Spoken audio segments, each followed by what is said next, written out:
अस्सलाम वालेकुम व्यूअर्स। आज मैं बनाने जा रही हूँ फ्राई भिंडी।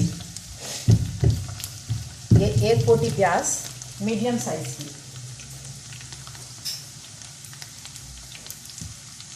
साइज़ की, एक पोटी मैंने प्याज लिया है। उसको मैंने रफली चॉप करके पहले मैं इसको लाल करूँगी, यानी कि ब्राउन, हल्की, बहुत ज़्यादा ब्राउन नहीं, तो रेडिश नज़र आने लगे प्याज में। तो फिर मैं ये भिंडी डालूँगी। हाफ़ केजी भिंडी मैंने इस तरह काटी है। इसकी थिकनेस ना ये बहुत ज़्यादा पतली होगी और ना बहुत ज़्यादा मोटी। मसाले वाली भिंडी जो होती है वो थोड़ी सी मोटी कटती है, लेकिन ये फ्राई भिंडी बन रही है, ये इस तरह बनेगी। इसमें सारी भिंडी डाल देंगे।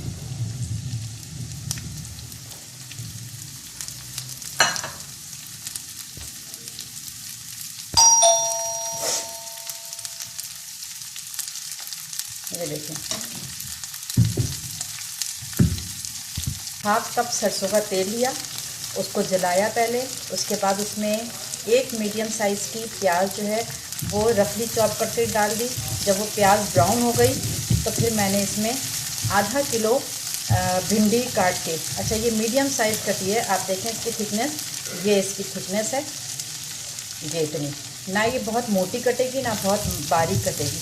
और इसको मैंने सुबह काट के और ट्रे में, इस तरह की ट्रे हो ना, इस तरह की एक बड़ी सी ट्रे हो तो ट्रे में पूरी फैला के और साइड में रख दिया सुबह से। तो फिर कभी भी इस भिंडी के पकने में लेस नहीं आएगा, बिल्कुल ड्राई और क्रिस्पी सी भिंडी बनेगी। इसको मैंने पंखे के नीचे या जहाँ हवा आ रही है वहाँ पे ये ट्रे रख दी थी। अब इसके बाद 1-2 घंटे, 2-3 घंटे, यानी कि जैसे दोपहर में पकना हो तो सुबह काट के रख दो, शाम में पकना हो तो सुबह काट के रख दो। उसके बाद मैंने प्याज फ्राई किया। प्याज जब इस तरह ब्राउन हो गई, ये नज़र आ रही ना, इस तरह की ब्राउन हो गई, तो फिर मैंने इसमें भिंडी डाल दिया। अब ये भिंडी को इसके अंदर 2-3 हाथ चलाया और इसका चूल्हा आहिस्ता किया। अब इसमें क्या पड़ेगा, इसमें 1 टेबल स्पून नमक, यानी कि ये हाफ़ केजी भिंडी है ना, तो इसमें मैं डाल रही हूँ 1 टेबल स्पून सॉल्ट और 1.5 टीस्पून कुटी हुई लाल मिर्च। ये कुटी हुई लाल मिर्च डलेगी, 1.5 टीस्पून कुटी हुई लाल मिर्च। इसको मिक्स करेंगे। अच्छा, इसी दौरान इसमें खट्टा करने के लिए आप 2 आलू बुखारे डाल दें, या फिर आप इसमें नींबू निचोड़ दें, या फिर आजकल कैरी का सीज़न है तो कैरी का सब ग्रीन पार्ट हटा के जो उसकी सीड बचती है, तो मेरे पास इस वक्त कैरी रखी हुई है, मैं भी थोड़ी देर में इसमें कैरी डालती हूँ। ये 2 मेरे पास कैरी की गुठली समझ लें, इनमें थोड़ा थोड़ा सा गूदा लगा हुआ है, ये इसमें डाल दें। इसकी इसमें सिर्फ हल्की सी खटास आनी चाहिए बस। अब वो किसी भी चीज़ से आप ला सकती हैं, जो भी आपके घर में अवेलेबल हो। आलू बुखारा हो तो 2 आलू बुखारा डाल दें, नींबू हो तो आधे नींबू, 2-3 ड्रॉप नींबू डाल दें। मेरे पास ये कैरी रखी हुई थी, आजकल कैरी आई हुई है तो मैंने कैरी डाल दी। अच्छा, इसको इस तरह चला के और इसको फिर मैं इसको ट्रांसफ़र करूँगी। इस वक्त इसमें सब कुछ मिलाना आसान होता है, नमक मिर्च सब कुछ इसमें मिल गया। 2 ही चीज़ें जाती हैं, एक नमक, एक कुटी लाल मिर्च। अब मैं ये वाला तवा, ये है पराठे वाला तवा कहलाता है, ये पराठे वाला तवा मैंने लिया और ये सारी चीज़ें जो है, ये पूरी भिंडी इसमें ट्रांसफ़र कर दी। ये तवा गरम होगा और बिल्कुल इसको फैला लेंगे। अब थोड़ी थोड़ी देर बाद आके मैं इसके साइड चेंज करूँगी। अब ये हल्की आंच पे इस तवे में पकेगी तो बहुत ही क्रिस्पी, और ये क्रिस्पी भी हो जाएगी और ग्रीन की ग्रीन रहेगी, ये भी नहीं कि बिल्कुल ब्लैक हो जाएगी, और ये क्रिस्पी होगी। इसको दाल चावल के साथ एंजॉय करेंगे। ये अभी तो जब तक तवा गरम नहीं है, जब तक तो तेज़ आंच है, जब तवा गरम हो जाएगा इसमें से आवाज़ आने लगेगी पकने की, वो जो एक तेल की होती है, तो फिर मैं चूल्हा जो है वो आहिस्ता कर दूँगी। ये देखिए, मैं आप खामोश हो रही हूँ, आप इसकी आवाज़ सुने, ये आ रही है ना आवाज़। अब मैं, इसका मतलब है तवा गरम हो गया और उसकी हीट सब्ज़ी तक पहुंचनी शुरू हो गई है। तो लिहाजा अब मैं जितनी आंच धीमी हो सकती है उतनी कर दूंगी।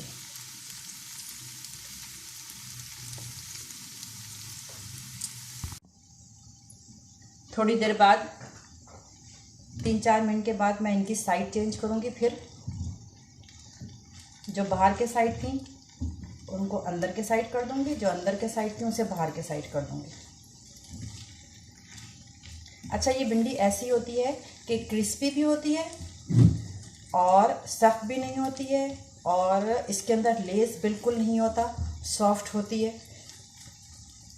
मसाला नहीं होता, लेकिन इसको बहुत मज़े की नमक मिर्च में खाली पक्की भी होती है, लेकिन बहुत टेस्टी होती है। थोड़ी देर के बाद ये जो कैरियाँ आपको नज़र आ रही है ना, ये मैं निकाल के रिमूव कर दूँगी, इसकी खटास इसके अंदर आ जाए बस। फिर मैं इनको ये हटा दूँगी। अगर ये ज़रूरी नहीं है, अभी सीज़न था तो मैंने डाल दिया, वरना आप आलू बुखारा भी डाल सकते हैं 2 अदद। नींबू का वो भी ना हो तो नींबू का रस डाल दें, 4-5 ड्रॉप डाल दें। मैं थोड़ी देर बाद इसके साइड फिर चेंज करूँगी, इसी तरह 3-4 दफ़ा, बहुत 10 मिनट में पक जाएगी। 10 मिनट के दौरान मुझे 2 या 4 दफ़ा, 3 दफ़ा या 4 दफ़ा इसकी साइड चेंज करनी होगी। जो अंदर पक रही है उसको बाहर कर देना है, बाहर को अंदर कर देना है, और बस इसके बाद ये रेडी होगी भिंडी की तरकारी। और कलर भी इनका ग्रीन रहेगा, टेस्ट भी बहुत अच्छा होगा, और लेस तो नाम को भी नहीं होगा। लेकिन इसके लिए एक टिप याद रखिएगा कि भिंडी को काट के फैला के, एक के ऊपर एक चढ़ी हुई ना हो, बिल्कुल ट्रे में फैला के, और उसको हवा में ज़रा उसको हवा लगने दीजिएगा, बिल्कुल ड्राई हो जाए तो इसका लेस ख़त्म हो जाता है। ये देखिए 8 से 10 मिनट हो गए इसको पकते हुए। मैंने इसका चूल्हा बंद कर दिया और सारी भिंडी को इस तरह किनारे कर दिया।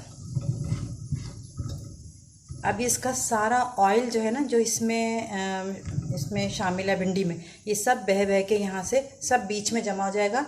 ये जो है बिल्कुल ऑयल फ्री हो जाएगी और क्रिस्पी भी रहेगी। गरम तवे पे साइड में लगी हुई है, ये क्रिस्पी भी हो जाएगी, गल भी गई है, और इसमें से ऑयल भी सारा निकल के यहाँ आ जाएगा। ये ऑयल यूज़ कर सकते हैं आप, किसी छोटी कटोरी में निकाल के रख दें कि गोश्त वोश में डालेंगे तो कुछ भी मसला नहीं होगा। इसमें कोई बिल्कुल भी लेस नहीं है भिंडी का। और इस तरह ये फ्राई भिंडी रेडी हो गई 10 मिनट में बस। इसका कलर भी ग्रीन है, आप देखें, कलर भी नहीं चेंज हुआ, और गल भी गई है। और खाने में इसको पराठे से भी खाएं, दाल चावल के साथ भी खाएं, बहुत ही टेस्टी आती है। इस रेसिपी से आप फ्राई भिंडी बनाइएगा और आपको बहुत मज़ा आएगा। अच्छी लगी तो लाइक करिएगा, कमेंट ज़रूर करिएगा कि आपने इस तरह की भिंडी पहले से ऐसे ही पका के खाती हैं, और नहीं अगर आपने इससे पहले नहीं खाया होगा तो मेरी रेसिपी से ज़रूर बनाइएगा, आपको बहुत पसंद आएगी। और इंशाल्लाह फिर आपका दिल चाहेगा बार बार मैं बनाऊं, इसलिए कि बहुत जल्दी बनती है। बस